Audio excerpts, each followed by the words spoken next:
hello, and welcome everybody back to another reaction video. So let's watch WWE Finishers Ranked from safest to dangerous. So yeah, without further ado, we about to hop straight into this video. So let's watch right now. Sure, WWE is scripted, but that doesn't mean it isn't dangerous. Some wrestling moves have gotten people hurt and even altered lives, but which ones are they? We'll be ranking some of WWE's most popular finishing moves from safest to most dangerous, beginning with the Cobra. Santino Marella's finisher was a fan favorite and always got a good reaction thanks to its entertaining setup. The actual strike, though, didn't pack too much of a punch, to say the least. Unless it was JTG taking the move. Otherwise, the wrestler would simply bump to the mat, making the Cobra one of wrestling's safest finishing moves. Up next, the rear view. Yeah, this might not be the best looking finisher, but it's at least safe. The rear view is a jumping hip attack in which the opponent gets hit with Naomi's rear. What makes the rear view safe, though, is that the wrestler taking the move can control their landing. They even have the option to put their hands up, which makes it next to impossible to get hurt by this finisher. Are you kidding me? It would be kind of embarrassing to say that you got injured by a butt.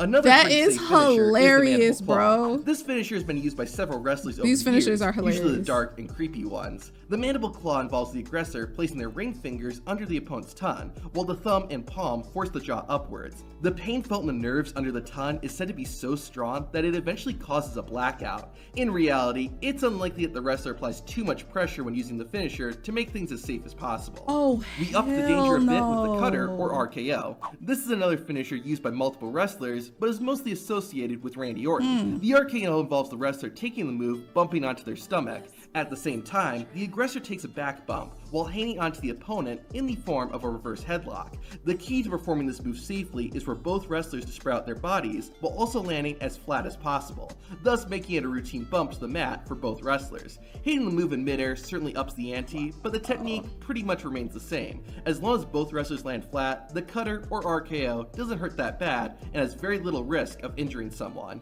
Another finisher that's similar to a cutter is the DDT. While Jake Roberts is often credited for inventing the move, the DDT has taken on a life of its own with many variations. The regular DDT starts with a front face lock, after which the wrestler performing the move takes a back bump, while the receiver of the move falls forward onto the mat. The DDT is generally considered basic and safe, but over time, wrestlers have developed different variations, with many of them increasing the danger of the move. The closer the opponent comes to land on their head and neck, then the more painful and dangerous the DDT is likely to be. However, there has been a limited amount of injuries caused by the DDT and its variations, so this is still a reasonably safe finisher. Moving on, we have our first submission finisher, the figure four. Not if you're doing it in real life. Made famous involves the wrestler executing it to first perform a spinning toe hold. They then cross their opponent's legs until they are positioned like the number 4. The one doing the move applies further pressure to the opponent's crossed legs with their own. There's not really any way around it. The figure 4 does hurt. Particularly the shin of the wrestler taking the move is where the most pain can be felt. However, there's not really any risk of an injury and a limited amount of soreness, at least compared to some other finishers. We take a step further into the danger zone with the chokeslam. Thanks to wrestlers like Kane, Big Show, and The Undertaker, the chokeslam has become one of the most popular WWE finishers of all time. Performing a chokeslam requires one wrestler to grab the other at the top of the chest and hoist them into the air while holding their back for leverage. The opponent will jump into the air, kick their legs out, and then be guided to the mat. It's vital that both wrestlers work together during the move in order to prevent injury. The opponent must leap high enough so that the person doing the move can get enough momentum to guide them down. As they go up, they should also position their arm on the opponent's shoulder. This gives both wrestlers the momentum and control to do the move safely. The main danger of the chokeslam is a wrestler not jumping high enough and simply the fact they are both being lifted into the air and thrown down. However, as long as they work together and the wrestler taking the chokeslam lands flat on their back, there isn't much risk. We're moving further into the danger zone with the pedigree. To execute this finisher, the wrestler double underhooks both their opponent's arms. The aggressor then jumps into the air while bending their knees before coming down to the mat, with the opponent landing on their stomach. When Triple H first started using the finisher, he wouldn't unhook his opponent's arms. This made the move more dangerous because it was hard for the person taking the move to protect their face and head. Later, Triple H started releasing his opponent's arms once they were both in the air. This allowed whoever was taking the move to absorb the impact with their hands and not land on their face. This change made the finisher significantly safer to perform. Ironically, the next move is the super kick. This is another famous finisher just because it looks cool and sounds great when hit. To do a super kick, the wrestler will sidestep and perform a thrust kick while aiming for the opponent's chin. The actual contact is supposed to be minimal, with the performer of the move usually slapping their thigh to make it sound like they actually connected with the kick. Right. However, the timing of the move isn't always 100% perfect, leading to the opponent getting kicked in the face, which obviously increases the danger of the move. However, even if the wrestler does make contact, the technique they use can minimize any damage. This is why Shawn Michaels leaned away from the move when doing Sweet Chin music, as he wanted to protect his opponent as much as possible. Next, we have another submission finisher, the Sharpshooter. With the Sharpshooter, the pressure builds the more the aggressor pulls the opponent's knee back and sits down on the move. The finisher just naturally hurts, but the more the opponent pushes themselves up, the more pain they're going to feel in their lower back. They're essentially being folded up like an accordion. This is why the image of Stone Cold being put in the Sharpshooter at WrestleMania 13 is so iconic, because he's in very real pain. He has to push himself up to cause a rope break, but doing so makes the Sharpshooter hurt even more. While this finisher probably isn't going to cause any serious injuries, it will hurt and can easily cause soreness.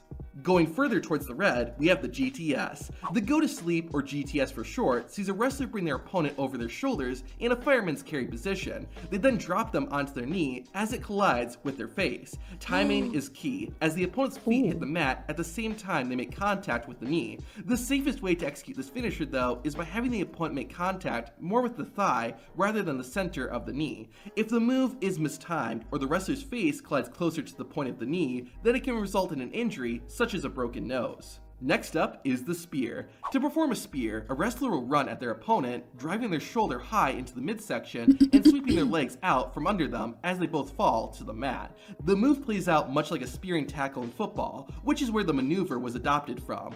As such, the spear presents similar dangers, and we have seen wrestlers suffer concussions and other injuries at the hands of the finisher. However, considering how often the spear is used and the number of accidents it's caused, it's relatively safe compared to some other finishers we'll get to soon.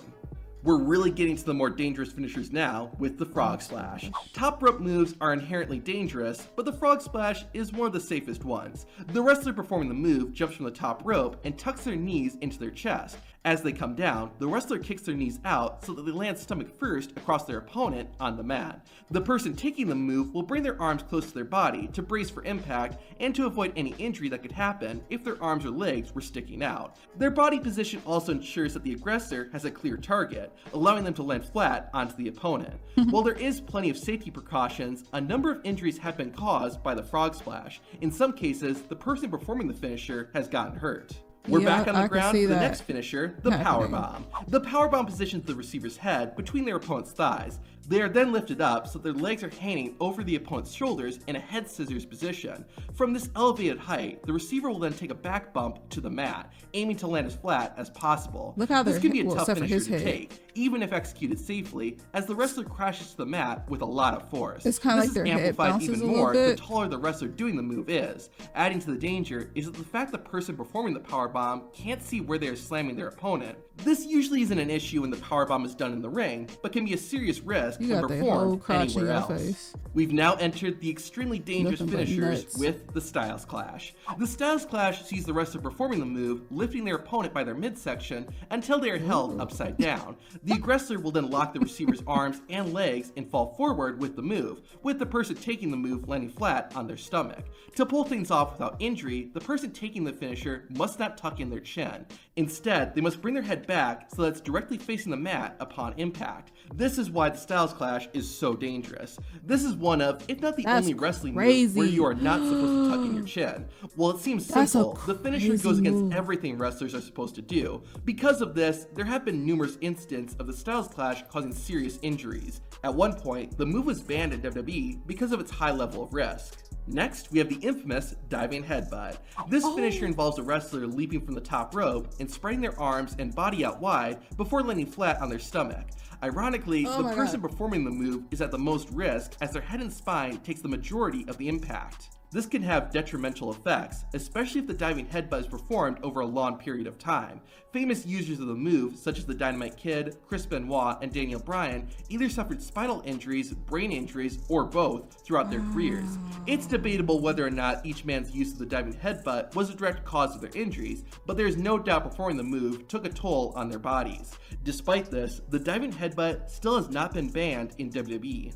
Up next, the shooting star press. This is another top rope move, which is one reason why it's so dangerous. To hit the shooting star press, the wrestler will jump forward from the top rope and bring their knees to their chest. They will then do a backflip in midair and land on their opponent below. The in-air rotation and the speed at which the wrestler comes down increases the impact of the move considerably compared to other aerial moves. The complexity of this finisher also makes it difficult to land the move correctly. We've seen wrestlers injure themselves or their opponents because they couldn't perform the shooting star press correctly. Brock Lesnar nearly killed himself at WrestleMania when he tried to perform the move, showing exactly why the shooting star press is so high on the list.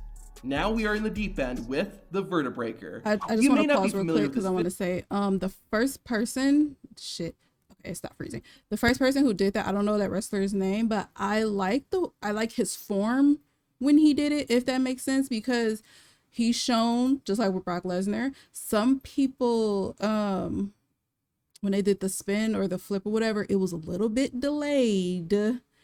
And it looked a little sloppy. The first, the first wrestler who did the move did it perfectly. Like he spun his body just in time in the air, because some people were doing it. And when I say delay, I mean like they were closer to the mat